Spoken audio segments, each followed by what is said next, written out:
aula de teísmo, já chegamos até esse ponto da nossa aula. Eu disse para vocês que o conhecimento ia mudar vocês, ia mudar. Agora eu já estou sentindo mais vontade de conhecer melhor Deus. Eu já quero conhecer mais. Já descobri que eu não conheço tanto quanto eu imaginava que eu conhecia.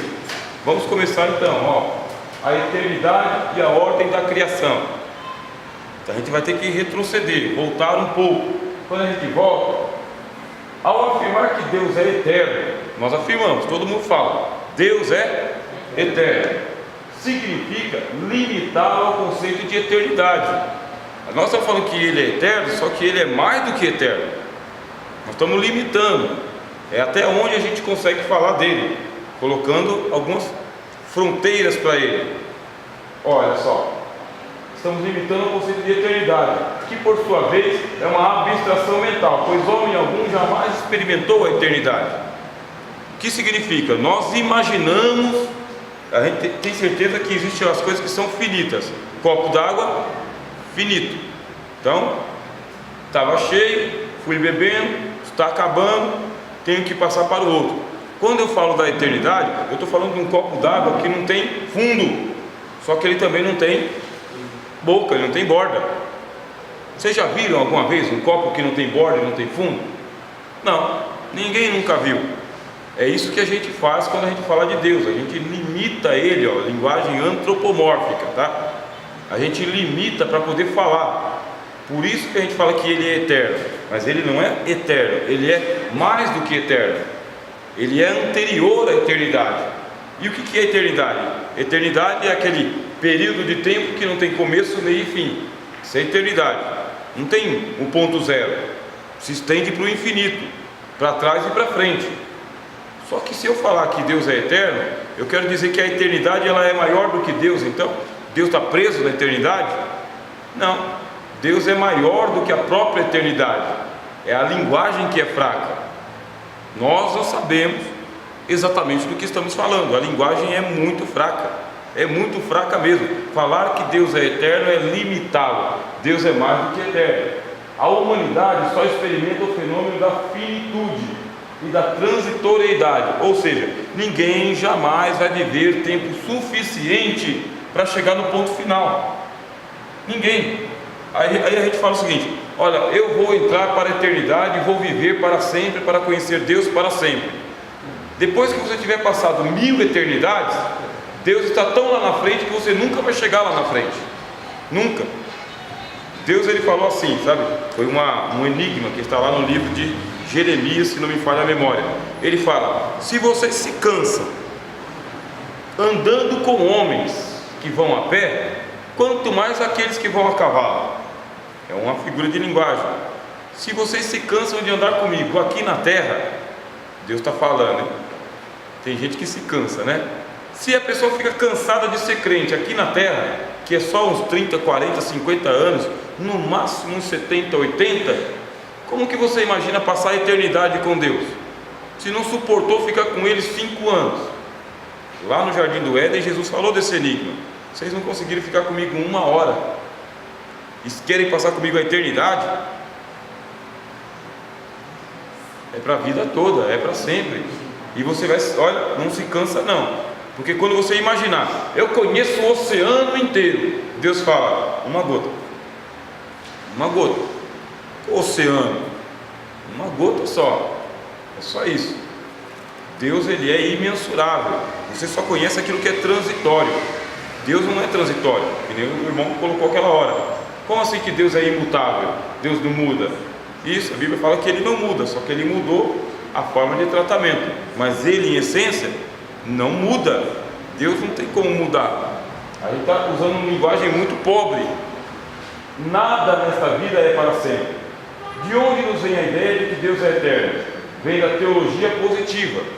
No slide anterior eu falei da teologia apofática, não foi? Teologia apofática é aquela que fala: estou cansado de falar de Deus por causa que eu já falei e não falei nada, melhor ficar quieto. A teologia positiva, ela é diferente. Ela fala, tá vendo? Mas ela assume o risco de reduzir o discurso teológico a um sistema doutrinário e, por fim, dogmático e religioso. Fazer teologia sistemática é um risco que a gente corre. Por quê? Porque a gente vai entrar por um caminho que é o caminho do dogma.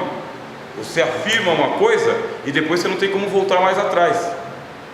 E a gente tem um monte de vezes que a gente ouve as pessoas falarem: Deus não age dessa maneira, Deus não faz aquilo, Deus não é assim. Você está sendo prisioneiro das suas próprias palavras. Você está limitando Deus. Porque se você for examinar, Deus faz isso e muito mais. Muito mais. Uma coisa que a gente sabe é o seguinte: existe uma teologia chamada teologia positiva. Corre um risco de falar errado, mas corre. Quem disse isso foi um teólogo chamado Santo Agostinho. Quando a gente fala Santo Agostinho, não significa que é um santo para ser adorado. É um santo igual São Paulo, São João, São Pedro. Alguém que é considerado santo porque andou com Cristo, que fala de Cristo, assim como nós também. Nós somos chamados de santos. O Novo Testamento deixa claro que nós somos santos. Teve um teólogo chamado Santo Agostinho que ele caiu nesse problema. Ele pensava muito, pensava o tempo inteiro, e ele reconheceu que muitas vezes ele falou coisas que ele teve que escrever para pedir desculpa. Que nem eu falei para vocês, escrevi 7 livros. Esses 7 livros que eu escrevi, eu vou ter que escrever uns 14 para pedir desculpa, porque é uma teologia positiva. Você fala, mas você corre um risco de reduzir Deus. Reduzir. Aí Agostinho falou: por que a gente faz teologia positiva? Teologia sistemática é uma teologia positiva. Ele fala: nós fazemos para não ficar calados. O certo era não fazer. O certo era ficar calado. Mas como a gente tem pensamento, inteligência, curiosidade, vontade, desejo, o que a gente faz? A gente fala. Só para não ficar calado. Só que a gente tem que fazer igual os querubins. Com 2 voa, com 2 cobre os pés, e com 2 fecha a boca. Igual os serafins. Estão diante de Deus, mas eles não ousam. Não tem discurso de anjo. Você já leu algum discurso de anjo na Bíblia? O pessoal está lá diante de Deus, mas não tem discurso de anjo. Eles falam pouquinho. Os anjos falam muito pouco. Quando você vê os anjos na Bíblia, eles vêm, dão um recado e somem. Poderia abrir a boca e falar um montão. Não, fala pouquinho. Por quê? Eles reconhecem que Deus ele é inefável. Ou seja, não dá para você descrever. A gente fala, mas correndo um risco. Para Blondel é um teólogo, tá? Os dados da fé que constituem a teologia positiva são estes. Tá bom, a gente vai fazer teologia positiva, mas o marco zero não sou eu, tá? Eu tenho que ter um parâmetro, eu tenho que ter uma base. E qual que é a primeira base que eu coloco? São as Escrituras. Já que eu vou falar de Deus, primeiro, antes de eu falar de Deus, deixa eu ser humilde e reconhecer que tem gente que já falou de Deus antes de mim. Gente que andou com Ele, comeu com Ele, dormiu e acordou com Ele. Como disse o apóstolo Pedro: nenhuma profecia das Escrituras é de particular interpretação. Primeira carta do apóstolo Pedro. Nenhuma. Por quê? Porque os santos homens de Deus falaram inspirados pelo Espírito Santo. A Bíblia não é um acidente. Se você não crê que a Bíblia é a palavra de Deus, a sua teologia vai ser chamada de teologia natural. Bem? Teologia natural é aquela que não usa a Bíblia. Não usa a Bíblia. Você fala de Deus aquilo que vem na tua cabeça. Você usa a razão. Teologia natural. Mas se você quer falar de Deus com um pouco mais de cuidado, você começa com as Escrituras. O que é que a Escritura fala? E nesse ponto a gente peca muito, porque a pessoa acaba de se converter, passa uma semana, a gente dá um discipulado para ela vai lá, batiza, e daqui a pouco a gente dá um curso preparatório para ela ser obreiro, daqui a pouco ela está pregando para a igreja inteira. É uma prática evangélica. A gente tem esse costume de fazer isso, né? Só que qual é o erro da pessoa? É que ela quer falar sem ter se preparado para isso. Ela nem leu a Escritura inteira. Ela não ouviu os sermões do seu pastor ainda. Ela não teve paciência para aprender antes de querer ensinar. Existe o dom do Espírito Santo, tá? Isso aí não estou condenando. O dom do Espírito Santo, ele é poderoso, ele faz a pessoa falar. Só que a pessoa tropeça muito, tropeça na doutrina, tropeça no conhecimento sobre Deus, ensina coisas que a Escritura não autoriza. Eu lembro de um amigo que ele era profeta, assim que eu me converti. Aí ele trouxe para mim a seguinte ideia: que aconteceu uma profecia, e na profecia lá, Deus estava exortando uma pessoa, a pessoa que estava em profecia estava exortando a outra. Aí ele chegou para mim e falou o seguinte: olha, não era Deus que estava usando aquela pessoa. Eu, novo convertido, absorvi. Por que não é Deus? Porque Deus não humilha para depois exaltar, e Deus não exalta para depois humilhar. Isso entrou na minha cabeça. Deus não exalta para humilhar, e Deus não humilha para exaltar. Hoje os anos se passaram, e eu, conhecendo um pouquinho das Escrituras, li na carta do Apocalipse, 7 cartas do Apocalipse, que para o mesmo anjo Jesus traz elogio e reprovação. Conheço as tuas obras, sei do seu trabalho, da sua perseverança. Tenho, porém, contra ti. Primeiro ele levanta, depois ele dá uma exortação. Tenho, porém, contra ti. Depois ele dá uma recomendação: corrige o que está errado. Quem estava errado? O profeta que falou comigo. Ele falou de uma maneira que ele não conhecia. Hoje eu sei que Deus pode muito bem, numa só mensagem, te levantar, te derrubar e te levantar de novo.